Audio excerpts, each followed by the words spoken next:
पण एक शिवसेना परिवार जो आंबेगाव तालुक्यामध्ये एक फार मोठा परिवार आहे की ज्या परिवाराची फार मोठी ताकद आहे आणि देवदत्तजी तुम्ही त्या परिवाराला जवळ केलं तर निश्चितपणे मगाशी जशा टाळ्या वाजल्या तशा टाळ्या विधानसभेला निश्चितपणे वाजल्या याची मला खात्री आहे।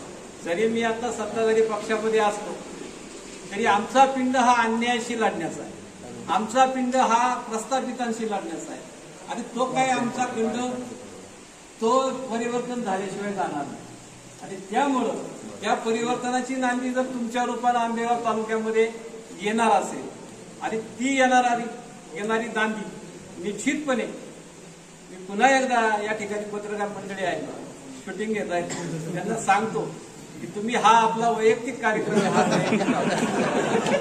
आणि आम्हाला काही अडचणीत आणायचं काम करू नका। जे जनतेच्या मनात आहे ते होणार आहे आणि ते कुणी टाळू शकत नाही। मग त्यासाठी कुणी कितीही काही प्रयत्न केले आणि काही केलं तर जेव्हा जसं धर्मशास्त्रामध्ये नियतीच्या मनात असेल की कुणी टाळू शकत नाही तसं लोकशाहीच्या मनामध्ये जेव्हा जनतेच्या मनात जे असेल तेच निश्चितपणे घडत असतं। याची प्रचिती मला वाटतं आताच्या लोकसभेच्या निवडणुकीमध्ये पाहिजे की या ठिकाणी घोडेगाव सारखं मोठं शहर सगळे पक्ष एका बाजूला होते, गावात कोणतंच नेतृत्व नव्हतं आणि सुप्रियाताई सुळे आल्या।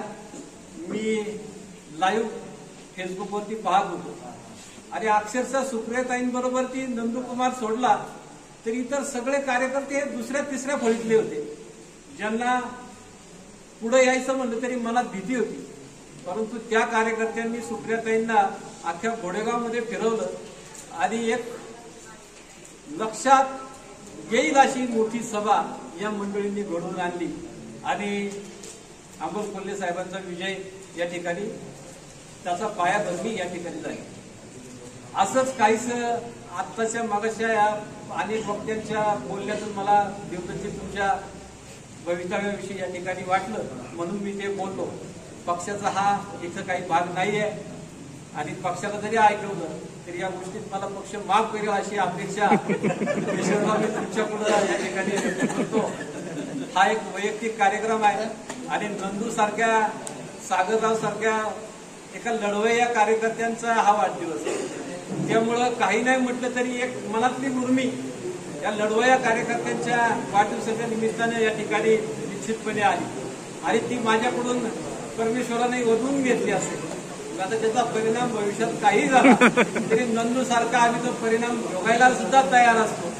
त्यामुळं काही झालं तरी ते भोगू परंतु जनतेच्या बरोबर राहू हे मात्र निश्चित आहे। अशा जनतेबरोबर राहणाऱ्या या कार्यकर्त्याच्या वाढदिवसाला तुम्ही सगळी मंडळी या ठिकाणी उपस्थित राहिले। ज्या कार्यकर्त्यांनी मग त्यामध्ये संतोष असेल, नदीम असेल, आपला काय सगळ्या मंडळींचा या ठिकाणी मनपूर्वक धन्यवाद व्यक्त करतो की तुम्ही एका चांगल्या कार्यकर्त्याचा गुणगान गौरव करण्याचा कार्यक्रम या निमित्तानं घडवून आणलाय।